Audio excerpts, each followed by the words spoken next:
أعوذ بالله من الشيطان الرجيم بسم الله الرحمن الرحيم والذين آمنوا واتبعتهم ذريتهم بإيمان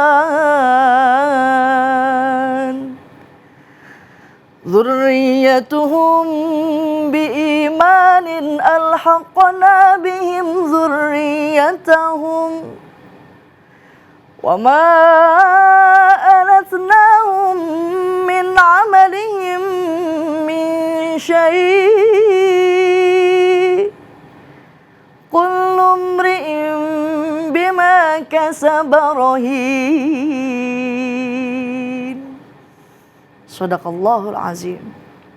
Al-Imam Ibnu Katsir menjelaskan, walladzina amanu, orang-orang yang beriman, wattaba'athum dzurriyyatuhum biimanin, apabila anak cucu mereka mengikuti mereka dalam keimanan, alhaqna bihim dzurriyyatahum, Allah kumpulkan mereka, Allah pertemukan mereka kelak di dalam surga walaupun amal mereka masih di bawah nilai standar. Wa ma alatnahum min amalihim min syai', Allah lenyapkan kekurangan daripada amal mereka dan Allah sempurnakan amalan mereka. Kullu mri'in bima kasaba rahin, setiap makhluk menanggung atau memikul beban daripada amalannya sendiri. Al-Imam Ibnu Katsir menjelaskan bahwa Allah Subhanahu wa ta'ala menceritakan karunia pemberian dan kebaikannya kepada kita manusia sebagai makhluknya. Bahwa jika orang yang beriman, syarat penting, syarat utama masuk surga adalah iman. Anak cucu keturunannya mengikuti mereka dalam keimanan, maka Allah pertemukan mereka. Walaupun amal kebaikan daripada anak cucu mereka itu masih di bawah nilai standar. Alhaqna bihim dzurriyyah. Dzurriyyah di sini bisa diartikan anak cucu keturunan, bisa diartikan juga leluhur, kakek, nenek, buyut, janggowareng, udeg-udeg, kebelah sananya lagi dah. Apabila mereka dalam derajat yang tinggi, maka Allah akan kumpulkan anak cucu mereka dalam derajat yang sama. Surga bukan seperti dunia. Surga terdapat ratusan kali lipatnya. Dan satu kali lipatnya surga bagaikan langit dan bumi. Jadi bisa kita masuk derajat yang sama dengan anak cucu keturunan atau dengan leluhur kita. Maka Allah kumpulkan semua. Karena apa? Ibnu Abbas mengatakan untuk membuat senang hatinya dan sejuk pandangannya. Tidak ada satu kebahagiaan dan kenikmatan bagi kedua orang tua dapat berjumpa, berkumpul dengan keluarga. Di dalam dunia sudah berasa, apalagi kelak di akhirat. Bahkan Rasulullah SAW pernah bersabda, al-mar'u ala man ahabba. Orang masuk surga beserta dengan orang yang dicintainya. Lalu keluarga yang seperti apa yang akan dikumpulkan kelak di dalam surga? Dalam ayat seterusnya dikatakan, qalu inna kunna qablu fi ahlina musyfiqin. Dulu kami di alam dunia, di tengah keluarga adalah orang-orang yang takut akan azab Allah. Di sini poin yang terpenting. Bagaimana kita memperhatikan keluarga. Bagaimana kita saling mengingatkan antara satu dengan yang lainnya. Bagaimana sholatnya, bagaimana pendidikannya. Bukan hanya keluarga kecil, bahkan keluarga besar, tetangga, kerabat, bahkan negara dan bangsa sekalipun. Salah seorang mufassir kebanggaan umat Islam Indonesia menorehkan buah pikiran dalam bukunya Membumikan Al-Quran, bahwasanya jikalau ingin memiliki masyarakat yang damai, ingin memiliki masyarakat yang bermartabat, berkualitas, sehingga menghantarkan kita memiliki baldah thayyibah, kita harus sukses membangun ketentraman di dalam keluarga. Ketentraman tidak akan hadir karena harta benda. Sebab harta mengenal habis dan binasa. Tidak pula karena pangkat dan jabatan, karena pangkat akan habis ditelan masa. Banyak anak-anak muda di luar sana yang dimanjakan oleh fasilitas kedua orang tuanya, tapi hidupnya tak karuan. Itu bukanlah ketentraman. Tapi ketentraman akan hadir di dalam keluarga yang pertama, peran seorang suami. Kata Nabi, bukan hanya memberikan sandang, pangan, dan papan, memberikan kendaraan, menyajikan wajah yang tampan, tapi seorang suami harus bisa menjaga perasaan. Aib istri tidak dipertontonkan, dan apabila ada masalah, istri tidak ditinggalkan. Begitu pula seorang istri. Kata Nabi, khairun nisa inna zorta ilaiha sarotka. Apabila dipandang suami, pandai menghibur hati. Suami datang, senyum. Ini kadang suami datang, bibir bawahnya ke kanan, bibir atasnya ke kiri. Dia menyun aja bawa bibirnya.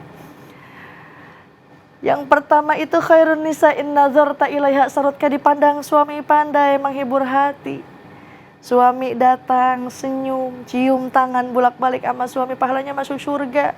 Ini kadang cium tangan sama suami tahun sekali doang pas lebaran. Ya, cium tangan sama suami, pandang suami penuh dengan cinta. Yang keduanya, wa in amartaha atau atka, apabila disuruh selalu mentaati. Disuruh pakai jilbab, lakuin pakai jilbab.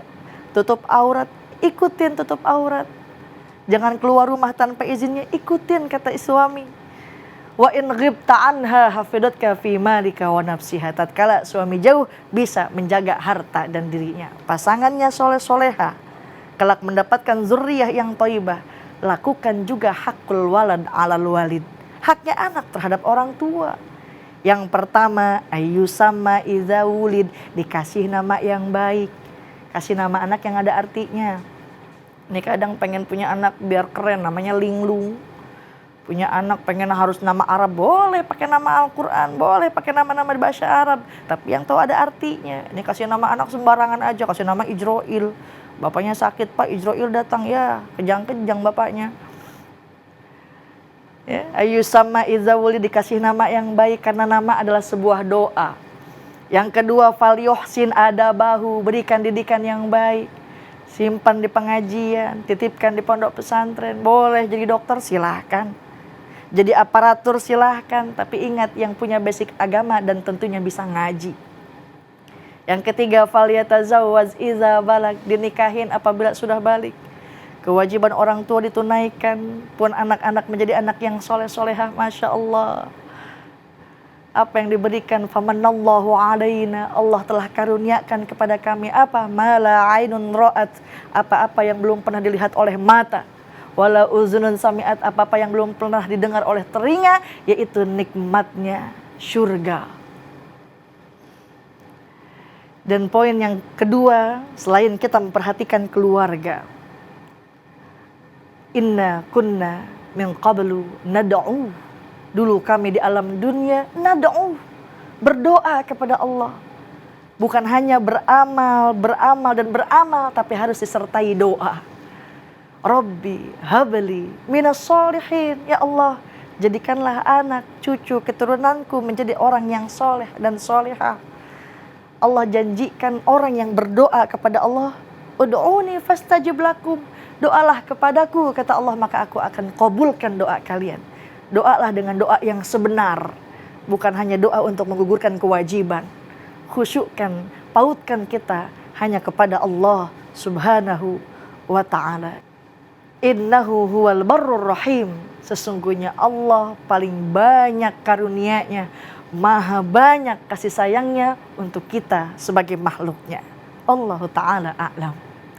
Assalamualaikum warahmatullahi wabarakatuh. Alhamdulillah sekali di pagi hari yang luar biasa ini Cahaya Pagi hadir lebih spesial karena tadi kita sudah diawali dengan lantunan ayat suci Al-Quran dari ustazah kita yang luar biasa beserta dengan tafsirnya. Sebelumnya izinkan saya memperkenalkan diri, kita kembali lagi di dalam program Cahaya Pagi bersama saya Raini Risti dan juga ada ustazah Lisa Nur Aziza. Nggak pakai Nur, kita Aziza aja langsung. Oh Aziza aja, jadi saya manggilnya Aziza. Azizah boleh. Oh, Masya Allah, Ustazah Aziza. Baik, Kak Tadi Reni. luar biasa banget. Memang Cahaya Pagi hadir lebih spesial karena kita akan membahas seputar permasalahan keluarga. Tadi saya dengar tafsir dari Ustazah Aziza ini, ternyata orang tua yang soleh dan soleha itu bisa mengangkat derajat anak cucu di Masya akhirat Allah, kan. ya. Masya Allah, saya langsung berdoa dan saya langsung berharap semoga orang tua saya juga solehnya kayak gitu. Biar nanti saya ikutan diangkat Amin, derajatnya. ya Rabbal Alamin. Nah, tapi jadi penasaran nih Ustazah. Apa tuh? Kalau tadi kan Ustazah bilang nih, orang tuanya soleh dan soleha itu bisa mengangkat derajat anak cucunya nanti kelak di akhirat. Nah, kalau orang tuanya nggak soleh sama soleha, Jadi tapi kebalik ya? iya, tapi anak cucunya ini soleh dan soleha, kira-kira bisa dibalik nggak sih nih Ustazah? Anak cucunya bisa nggak sih mengangkat derajat orang tuanya atau leluhurnya? Tadi kan Ustazah juga bilang, silakan Ustazah. Baik, Masya Allah, tabarakallah. Pertanyaan yang sangat baik sekali, yang sangat bagus sekali. Banyak terjadi di masyarakat kita, di tengah masyarakat. Orang tuanya yang mungkin jauh dikatakan soleh dan soleha, tapi anaknya Masya Allah yang begitu menjadi anak yang soleh, yang berbakti kepada orang tuanya. Bisa nggak sih ngasih syafaat buat kedua orang tuanya? Atau bisa mengajak orang tuanya masuk surga? Tadi kan dalam ayat 21 surah At-Tur dikatakan orang yang beriman, anak cucu mereka mengikuti mereka dalam keimanan, maka akan dipersatukan kelak di dalam surga. Sekarang pertanyaannya kebalik. Nah, Kalau anaknya ini yang soleh, tapi orang tuanya mungkin, mohon maaf, ahli maksiat, na'udzubillah. Bagaimana, bisa nggak membawanya? Baik, dalam hadis riwayat Ibnu Habban, Nabi SAW qol, idza dakhala ar-rajul al-jannah, apabila seseorang masuk ke dalam surga, sa'ala an abawaihi, akan ditanya tentang kedua orang tuanya, wa zawwajtihi, dan istrinya, wa waladih, dan anak-anaknya, dan dikatakan kepada orang tersebut, mereka belum sampai kepada derajatmu. Lalu si orang tersebut yang masuk surga itu mengatakan, qad amiltu li walahum, aku ini telah beramal untukku dan untuk mereka. Jadi dikatakanlah alhaqna bihim dzurriyyatahum, Allah satukan, Allah kumpulkan mereka kelak di dalam surga dengan derajat yang sama. Walaupun nilai masuk surganya itu mungkin di bawah standar ya, tapi dengan tujuan untuk mensejukkan pandangan orang yang beriman yang sudah dijamin masuk surga tersebut, untuk membuat hatinya senang, maka Allah kumpulkan ia kelak di dalam surga. Masya Allah. Jadi seorang anak pun dapat memberikan syafaat atau memberikan jaminan seseorang orang tua yang bisa masuk surga. Dan begitupun orang tua. Kelak orang tua tersebut yang mendapatkan jaminan masuk surga dari anaknya itu berkata kepada Allah, ya Allah, ini dari mana? Dan Allah mengatakan, ini berkat istighfar dan berkat doa anak-anakmu. Makanya kita disunahkan untuk berdoa, Rabbighfirli wali walidayya warhamhuma kama rabbawna shighara. Ya Allah, ampunkanlah ayah dan ibuku dan sayangilah mereka sebagaimana mereka menyayangi aku sewaktu kecil. Masya Allah. Jadi memang anak orang tua yang soleh-soleha, apalagi kuncinya satu ya, beriman. Maka Allah satukan, kumpulkan kelak di dalam surga. Amin ya Rabbal Alamin. Amin. Tapi Ustazah, saya jadi penasaran nih. Tadi Ustazah bilang, kalau kita balik lagi ya, ini ngomongin tentang orang tua yang soleh dan soleha, yang bisa mengangkat derajat anak cucu kelak nanti di akhirat di surga kelak. Kalau kayak gitu saya jadi mikirnya kayak gini nih, ya udahlah. Alhamdulillahnya orang tua saya udah soleh dan soleha, saya udah nggak usah ngapa-ngapain deh. Di dunia saya udah tahu nih, gara-gara denger ceramahnya Ustazah barusan, oh alhamdulillahnya nih orang tua saya udah ngajinya udah bagus, sholatnya insya Allah, saya udah nggak usah ngapa-ngapain deh, kan nanti dijamin. Nah gimana tuh? Apalagi yang punya ini ya, yang punya pemahaman, wah 7 turunan. Itu dia. Nah, pas turunan, kalau tanjakan bagaimana itu? Ya, dikatakan di ayat tersebut, bima kasabarohin. Seseorang itu setelah Allah katakan kenikmatan-kenikmatan karunia-karunianya kepada keluarga yang satu beriman, masuk ke dalam surga, maka bima kasabarohin. Mereka itu tergantung dengan amalannya. Ya, di sini adalah kemahaadilan Allah. Jadi kan kita juga belum tentu tahu orang tua kita masuk surga atau tidak. Kitanya pun bisa membawa orang tua kita masuk surga atau tidak. Jadi intinya harus kompak seorang anak, orang tua. Kan syaratnya tadi biimanin, harus dengan iman. Jadi nggak ada orang tua udah soleh-soleha, apalagi orang tuanya udah keturunan darah biru apa darah hijau apa darah apa tuh. Tapi kalau dia tidak beriman, maka mohon maaf, laisa minna, bukan golonganku. Oke, jadi Allah jangan Ta'ala alam. jangan saling mengandalkan juga gitu, merasa orang tuanya udah soleh dan soleha, ya udahlah nanti saja dijamin sama orang tua saya, atau orang tuanya melihat anaknya soleh dan soleha, ya udahlah nanti dijamin sama anak saya, nggak bisa kayak gitu nggak juga bisa ya. gitu juga. Karena kita belum tahu kita bisa masuk surga kah atau tidak. Semua itu kan dari karunia-Nya Allah Subhanahu wa taala. Nah, itu dia. Nah, Iya. Ustazah, tadi kan ini kita ngomongin tentang doa nih sekarang. Iya. Ada nggak sih Ustazah doa mungkin yang pernah diajarkan sama Nabi kita ini biar kita menjadi orang yang soleh dan soleha, biar kita punya keturunan yang soleh dan soleha juga. Masya Allah, ini tentunya harapan bagi kedua orang tua semua yang hadir dan menyaksikan tayangan ini ya. Kadang banyak orang tua kita yang membanggakan anak-anaknya. Anak saya ranking 1, ranking 2, juara 1, juara 2. Juara umum. Juara umum malah kan. Tapi tidak ada yang seperti Nabi Ibrahim. Wah, anak cucu keturunannya semuanya Nabi. Masya Allah. Makanya dianjurkan ada doanya, Rabbi habli minas solihin. Ya Allah, ya Tuhan kami, karuniakanlah anak cucu keturunan kami yang soleh dan solehah. Rabbi ja'alni muqimas sholati wa min dzurriyyati. Ya Allah, jadikanlah anak cucu keturunan kami adalah orang yang mengerjakan atau menegakkan sholat. Karena yang namanya hisab pertama kali yang dilakukan atau yang ditanya adalah sholat. Jadi mintalah doa Rabbi habli minas sholihin, itu dah yang gampang. Ada lagi yang sering banget didengar, Rabbana hablana min azwajina wa dzurriyyatina qurrata a'yun waj'alna lil muttaqina imama. Ya Allah, jadikanlah pasanganku, jadikanlah dzurriyyahku minas sholihin, dari orang-orang yang soleh, menjadi qurrata a'yun. Apa tuh qurrata a'yun? Cahaya mata bagi kedua orang tuanya. Cahaya mata itu maksudnya apa? Wah, ada lampu yang tersorot matanya. Oh, bukan. Kadang kita melihat anak begitu menjadi penyejuk hati sampai kita meneteskan air mata. Itulah qurrata a'yun. Itulah cahaya mata yang sesungguhnya. Cahaya mata untuk kedua orang tuanya. Jadi banyakin doa, Rabbana hablana min azwajina wa dzurriyyatina qurrata a'yun waj'alna lil muttaqina imama. Dijadikanlah para pemimpin-pemimpin keluarga ini menjadi al-imam, menjadi pemimpin bagi orang-orang yang bertakwa. Masya Gitu, Allah, karena saya yakin juga nih kalau misalnya kita sudah melihat anak kita ranking 1, ranking 2, tapi tiba-tiba anak kita hafiz Al-Quran, saya yakin kebanggaannya pasti Masya berbeda Allah, sekali. itu dia. Baik, kalau kayak gitu, ini juga ada pemirsa Cahaya Pagi yang mau bertanya secara langsung kepada Ustazah. Nah, kita langsung menyapa ya Ustazah ya. Baik. Assalamualaikum. Waalaikumsalam, Mbak. Dengan Ibu siapa, Ibu? Dari mana? Ibu Rena dari Menteng Dalam, Jakarta Selatan. Oke, baik Ibu Rena, silahkan. Ini sudah ada Ustazah Azizah, silahkan langsung dengan pertanyaannya.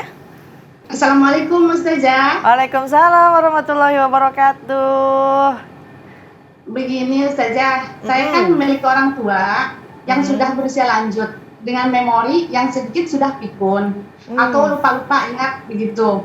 Nah, saya sebagai anak, saya kan ingin orang tua saya tetap menjalankan ibadah dan terus melakukan amalan yang dilakukan waktu mudanya. Baik.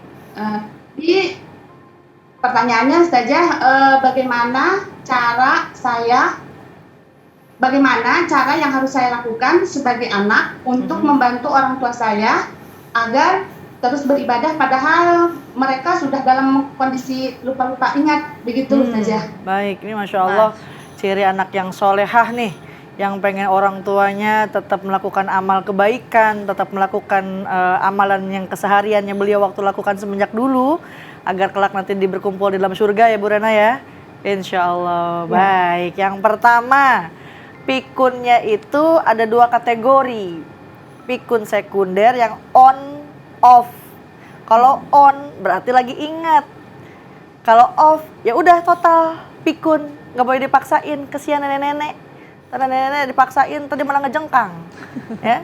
Yang pertama ketika beliau on, beliau ingat, ajak untuk melakukan ritual ibadah yang biasanya mereka lakukan.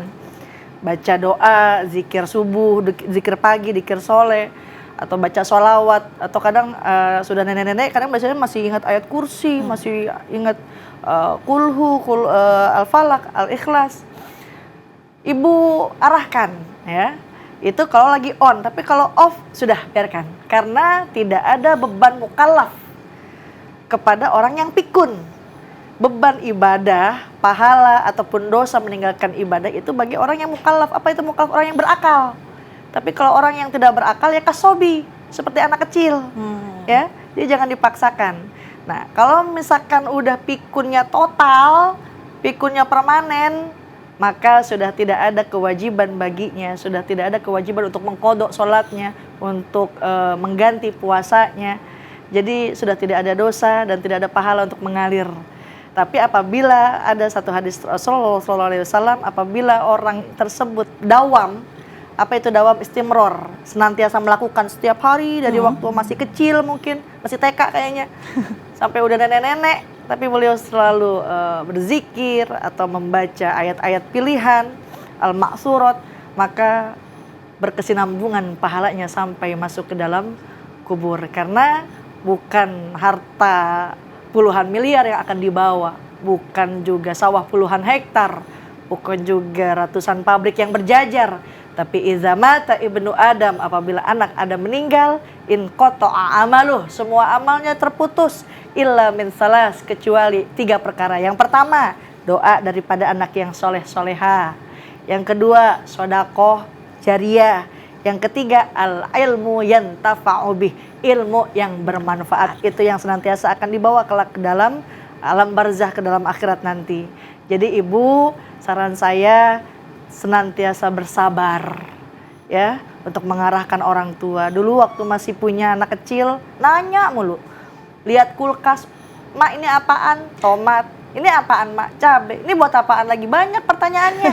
Tapi kita sabar. Nah, begitupun orang tua yang sudah pikun, dia seperti anak kecil, nanya mulu. "Udah zuhur belum? Udah zuhur, udah sholat?" "Udah sholat" mulu. Ada yang pikunnya sholat mulu tuh. Ya, jadi bersabar. Karena kata Allah, "Wa qada rabbuka alla ta'budu illah." Ya, Allah mengatakan tetap beribadah, jangan menyekutukan Allah, wabil walidaini ihsana, dan berbuat baiklah kepada kedua orang tua, karena itu bisa jadi pintu surga untuk kita masuk ke dalamnya karena berbakti kepada kedua orang tua. Wallahu taala alam. Sabar, senantiasa semangat ya Ibu Rena ya. Semangat Bu. Iya, Ustazah. Iya. Jadi kondisi orang tuanya sejauh ini pikunnya yang sekunder atau yang memang sudah permanen Bu Rena? Masih sekunder. Oke, berarti tadi yang seperti dibilang sama Ustazah ya, bisa diajarkan, bisa diajak ketika memang sedang ingat saja. Tapi kalau misalnya lagi tidak ingat, jangan dipaksakan. Bagaimana Bu Rena jawabannya? Sudah puas? Ya, alhamdulillah. Terima kasih Ustazah. Sami-sami Bu Rena. Assalamualaikum warahmatullahi wabarakatuh. Waalaikumsalam warahmatullahi wabarakatuh. Masya Allah, ini anak yang soleha ya. Betul. Jadi masih pengen ngurusin orang tuanya, walaupun orang tuanya ini udah on off. Itu dia. Soalnya kan mungkin banyak juga belakangan malah justru anak-anak nih kalau misalnya sudah menemukan orang tua yang pikun jadi malas merawatnya. Karena tadi yang seperti Ustazah bilang, jadi kayak aduh banyak nanya nih, aduh ngerepotin banget nih, padahal sebenarnya tidak seperti itu ya. Nah Ustazah, ini karena kita sudah di penghujung acara, mungkin ini pemirsa Cahaya Pagi ingin diberikan saran nih dari Ustazah seputar tentang tema kita hari ini, orang tua yang soleh dan soleha yang bisa mengangkat dan membawa manfaat untuk anak-anak dan cucunya kelak. Silahkan Ustazah. Baik, Bismillah, Alhamdulillah, para pemirsa Cahaya Pagi Trans 7 dimanapun Anda berada, senantiasa menjadi orang-orang yang beriman. Kelak nanti ahlakna bihim zurriyatahum, akan Allah pertemukan, akan Allah kumpulkan kelak di dalam surga. Wa ma alatnahum min amalihim min syai', walaupun amalan mereka, anak cucu mereka ini nih masih di bawah standar, tapi akan Allah kumpulkan, Allah satukan mereka kelak di dalam surga. Oleh karenanya senantiasa kita menjadi pribadi yang soleh, senantiasa kita memperhatikan keluarga, perhatikan didikan untuk anak-anak kita, bagaimana sholatnya, bagaimana pendidikannya, bagaimana basic agamanya, tentunya dengan iman dan takwa kepada Allah Subhanahu wa Ta'ala yang akan menjadikan asbab kita masuk ke dalam surga. Amin ya Rabbal Alamin. Amin ya robbal alamin. Ustazah Aziza, Baik. terima kasih banyak untuk hari ini, luar biasa sekali. Sami, Cahaya pagi jadi lebih bercahaya, alhamdulillah, Insya Allah. dengan kedatangan Ustazah Aziza. Kita akan bahas terus ya, Betul. tema-tema tentang keluarga tentunya. Betul sekali. Untuk itu pemirsa Cahaya Pagi ini tanpa terasa kita sudah ada di penghujung acara untuk hari ini. Jangan lupa untuk terus menyaksikan program Cahaya Pagi di waktu dan jam yang sama. Saya Reni Risti dan juga Ustazah Aziza pamit undur diri. Assalamualaikum warahmatullahi wabarakatuh.